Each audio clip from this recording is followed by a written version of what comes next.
तो गाइस, आप बैंक से पर्सनल लोन लिए हैं या एनबीएफसी कंपनी से आप लोन लिए हैं और किसी भी कारण की वजह से अभी तक आप रिपेमेंट नहीं कर पा रहे हैं, तो आपको हम एक वीडियो दिखाने वाले हैं। हाई कोर्ट की तरफ से एक अपडेट आया है, मतलब कि एक जज ने क्या बोला है। क्योंकि मतलब कि आजकल मतलब कि बहुत ज़्यादा प्रॉब्लम ये चल रहा है कि अगर आप पैसा टाइम पर पे नहीं कर पा रहे हैं, जो ऑनलाइन ऐप वाला है, जो एनबीएफसी कंपनी वाले जो ऐप है, आजकल ये करें कि अगर आप टाइम पर पैसा नहीं दे पा रहे तो बहुत ज़्यादा चार्ज लगा रहे हैं लोग। फिर अगर आप पैसा नहीं दे पा रहे हैं तो आपके कॉन्टेक्ट लिस्ट पर कॉल कर रहा है और धमकी भी दे रहा है। और जो बैंक के जो रिकवरी एजेंट हैं वे लोग क्या करें कि अगर आप पैसा नहीं दे रहे हैं, आप जैसे ही 1 या 2 ईएमआई बाउंस कर रहे हैं तो आपके घर पर आ जा रहे हैं। अब आ रहे हैं तो धमकी देना स्टार्ट कर दे रहे हैं कि क्यों नहीं पैसा दे रहे हो, क्या कारण है, पैसा दो, नहीं दोगे तो ये कर देंगे वे कर देंगे। तो कुछ मतलब कि ऐसा मतलब कि धमकी आ रहा है। तो इसी के रिलेटेड हाई कोर्ट के तरफ से अपडेट आया। मतलब कि एक देखिए, जो ये लोग काम जो करता है, जो रिकवरी एजेंट जो भी ये काम जो करता है, उसका मतलब कि क्लास लगा हुआ है। आपको हम वीडियो प्ले करके दिखाते हैं। लोन एप्लीकेशन के साथ क्या क्या डॉक्यूमेंट्स लगे थे? उसका केवाईसी लगा हुआ है सर। कोटेशन लगा हुआ है और तो सर तो क्या केवाईसी और कोटेशन के बेसिस पे आप किसी भी आदमी को लोन दे देते हैं क्या? Sir actually up to 5 lakh project report की रिक्वायरमेंट नहीं है, तो केवाईसी तो कोटेशन प्रोजेक्ट रिपोर्ट ना भी हो, फाइनेंशियल कैपेसिटी देखेंगे कि नहीं देखेंगे आप? सर वो देखा था उस आदमी की फाइनेंशियल पोजीशन क्या है। 4 लाख का या 5 लाख का लोन अगर आप दे रहे हैं किसी को, भले प्रोजेक्ट रिपोर्ट की आवश्यकता ना हो, लेकिन वो आदमी लोन रीपे कर सकता है और वो इसको मशीन लगाने में इच्छुक है, उसका कोई हलफनामा है। पोस्ट 420 जो होते हैं वो कभी भी अपना नाम कहीं नहीं देते, और सही भी है। अगर वो नाम दे दिया तो 420 ही किस बात की भाई? तारीफ तभी है जब आप 420 ही करें और कोई आदमी आपका नाम सुन ना पाए, वही तारीफ। मैनेजर है कि एम्प्लॉई है वहाँ का? मैनेजर। क्या है मिस्टर शर्मा, आप बताएं अपना केस। एफआईआर में ये एलिगेशन आया था हम्म कि जो है 4 लाख रुपए का लोन लेने के लिए बात हुई और Satish Sengar present applicant, Canara bank के मैनेजर राहुल नवीन, मकान मालिक राघवेंद्र ने रास्ता रोककर मारपीट की और लोन के 4 लाख रुपए जमा करने के लिए दवा बनाने और मेरे द्वारा की गई शिकायत वापस लेकर राजीनामा का दवा बनाने के लिए जान से मारने की धमकी दी गई। इसका ये कहना है कि जो है 4 लाख रुपए का लोन जमा करने के लिए दबाव बनाया गया। प्रार्थी के आरोपी गण पर जब्त सभी असल दस्तावेज का पुनः दुरुपयोग करने की धमकी देने लगे।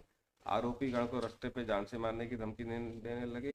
हाँ, तो एप्लीकेंट के खिलाफ, एप्लीकेंट बैंक के मैनेजरों के खिलाफ। हाँ, और ये कहा है कि 4 लाख रुपए लोन जमा करने के लिए जो है ये धमकी दी गई और 4 लाख रुपए का लोन फर्जी तरीके से निकाला गया। लोन इसी के अकाउंट में आना बताया।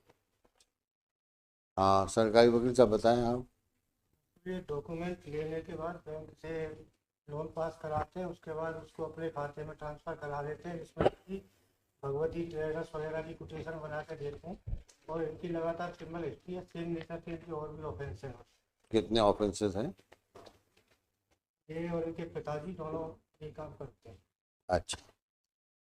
एक क्राइम नंबर 729/20, 294, 323 का है, 669/20, धारा 406, 420, 409/20, फिर उससे 376 2M, 376, 342, 294, 323 का है, फिर 305 सिग्नेचर, 420, 406 का है। अच्छा, कितने हो गए? 6? 4 केस। 4 केसेस। और आप किसके लिए हैं? जी लॉर्डशिप, फरियाद। क्या कहना है आप? लॉर्डशिप क्या है कि पुलिस में आरक्षक हैं सतीश, जो इसकी प्रेजेंट एप्लीकेंट है, जो बेल जिसकी है। ये सतीश आरक्षक हैं और लॉर्डशिप इनके पिता हैं दिलीप सिंह। 2 एफआईआर लॉर्डशिप इसमें लॉज हैं। लॉर्डशिप कनेक्टेड दूसरा केस भी इसी का है, 35 नंबर भी जो है इसके पिता का है। अच्छा। तो दिलीप सिंह सेंगर इसके पिता हैं और ये सतीश वो है लॉर्डशिप आरक्षक है। दिलीप सिंह सेंगर ने एक इसी तरह का लॉर्डशिप फ्रॉड किया है लॉर्डशिप, वो भी उसमें ये सतीश मुलजिम है।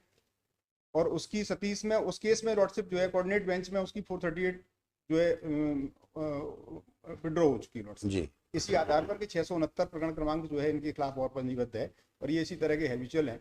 7 लाख का लोन लॉर्डशिप उसमें लेना इनके इनने अपने एक भगवती ट्रेडर्स करके इनकी फर्म है उसके नाम पे ट्रांसफर कराया पैसा लॉर्डशिप, और एक और सोलंकी है उनके नाम पे पैसा ट्रांसफर कराया। और इसमें भी लॉर्डशिप यही स्थिति है कि ये फर्म के कोटेशन लगाते हैं लॉर्डशिप, उसके नाम पे पैसा ट्रांसफर करा लेते हैं और संबंधित को पैसा नहीं पहुंचता लॉर्डशिप। अच्छा, और ये बैंक का कौन आदमी आया है? अब दिखाओ भाई, लोन अकाउंट दिखाओ, किसके नाम पे लोन तुमने दिया? सर ये गोपाल जाटव के नाम से लोन दिया था सर। अच्छा, तो डीटी इशू किया था अकॉर्डिंग टू कोटेशन। कोटेशन किसने दिया आपको? कोटेशन गोपाल जाटव ने सबमिट किया था। अच्छा, आपको लोन डॉक्यूमेंट साइन किसने किए? गोपाल जाटव ने सर साइन किए। गोपाल जाटव ने लोन डॉक्यूमेंट कब साइन किया?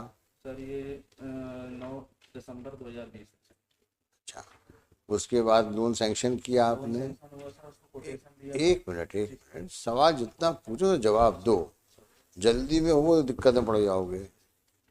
तो लोन किस बाबत दिया था? सर ये मशीनरी परचेज थी। है? मशीनरी परचेज बिजनेस की। मशीन कौन सी मशीन? ये फैब्रिकेशन, काहे का फैब्रिकेशन? आयरन का जो फैब्रिकेशन होता है ना, बाइंड। हाँ, तो लोन ग्रांट करने के पहले आप गाइडलाइंस क्या हैं? सर गाइडलाइन ये दरखास्त कब आई लोन की?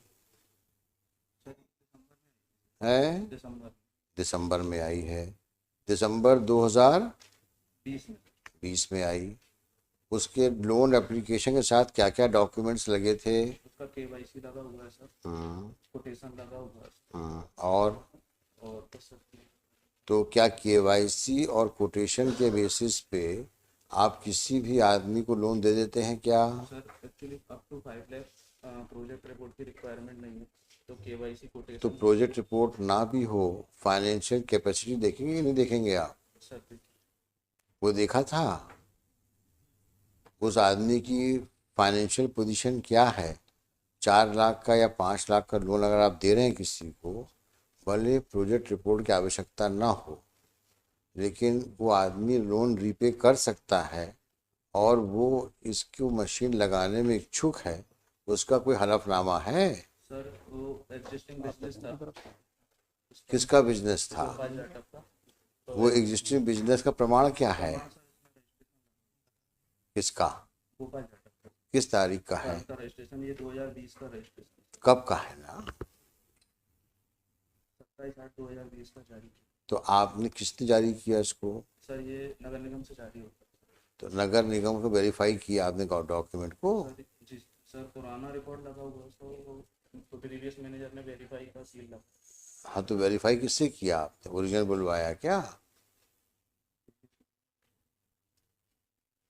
ये लॉर्डशिप सॉप एक्ट का है, नगर निगम का नहीं है। सॉप एक्ट के अंतर्गत जो दुकान खोलने का एक प्रोविजन है लॉर्डशिप, उसका है। ये नगर निगम गलत बता रहे हैं। सॉप एक्ट का ये फैब्रिकेशन की मशीन लगा के ये धंधा करेंगे, इसका कोई डॉक्यूमेंट है? वो रजिस्ट्रेशन केवल एमएसएमई का रजिस्ट्रेशन। देखो, सवाल जो पूछे उसका जवाब दो। फैब्रिकेशन मशीन इंस्टॉल करके किस नेचर का फैब्रिकेशन करेंगे, इसका कोई प्रमाण है?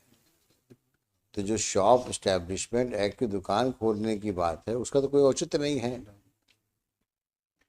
सवाल तो इस बात का है कि भाई ये मशीन वहाँ लगाई जाएगी और मशीन खरीदी कहाँ से जाएगी? किसका कोटेशन लगा है? भगवान दास ट्रेडर। भगवान दास ट्रेडर्स मशीन बेचते हैं क्या? वो उधर थी, मैंने है?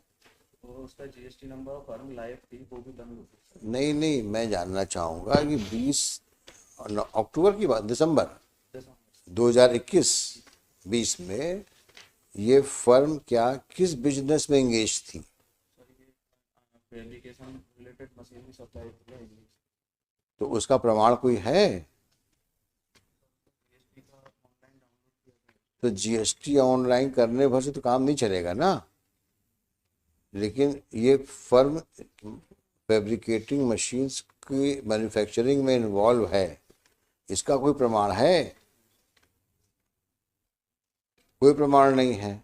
आपने एक कंपनी, एक जीएसटी, अब भगवती ट्रेडर्स किस काम के लिए रजिस्टर्ड है, इनका क्या टर्नओवर है, ये मशीन की सप्लाई करते हैं, इसका कोई प्रमाण है कहीं पर?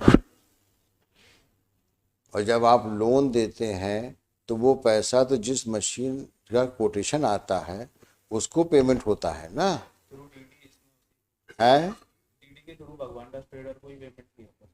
भगवान दास ट्रेडर्स को पेमेंट किया था आपने? डीडी है उसका एक्नॉलेजमेंट हाँ। गोपाल को हैंडओवर किया था मशीन की परचेस के लिए। नहीं नहीं, वो तो आपने डीडी से पेमेंट करने के बजाय आपने ट्रांसफ़र नहीं किया पैसा।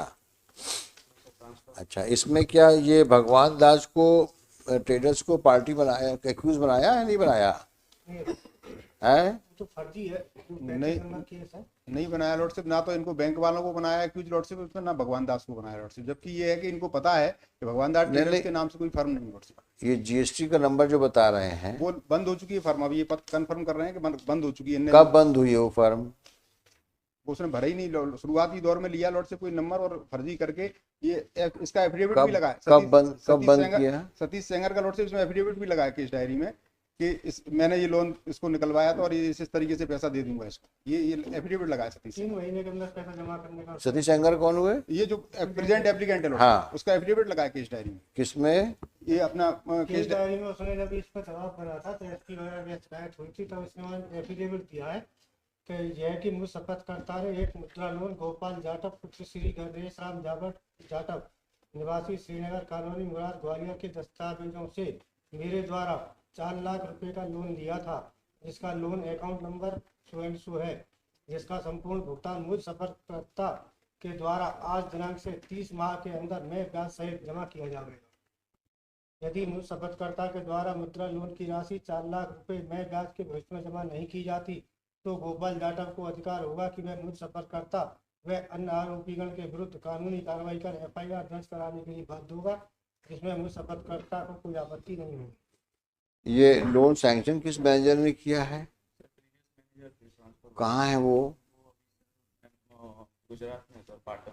उसको एक्यूज नहीं बनाया आप लोगों ने? क्यों नहीं बनाया? है नहीं वर्तमान में। अच्छा, ये जो आप जीएसटी नंबर बता रहे हैं किस तारीख को आपने वेरीफाई किया? 15 जनवरी का कैंसिल है। 15 जनवरी 2021 का कैंसिल भी हो गया, वो खुद कैंसिल कराया है।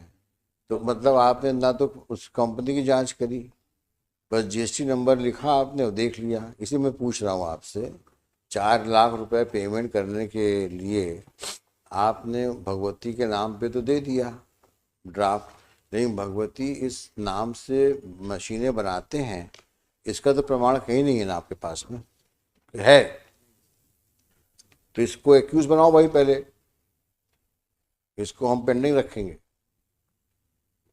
और ये इसको लिख देते हैं इसमें कि इसको एक्यूज बनाएंगे आप।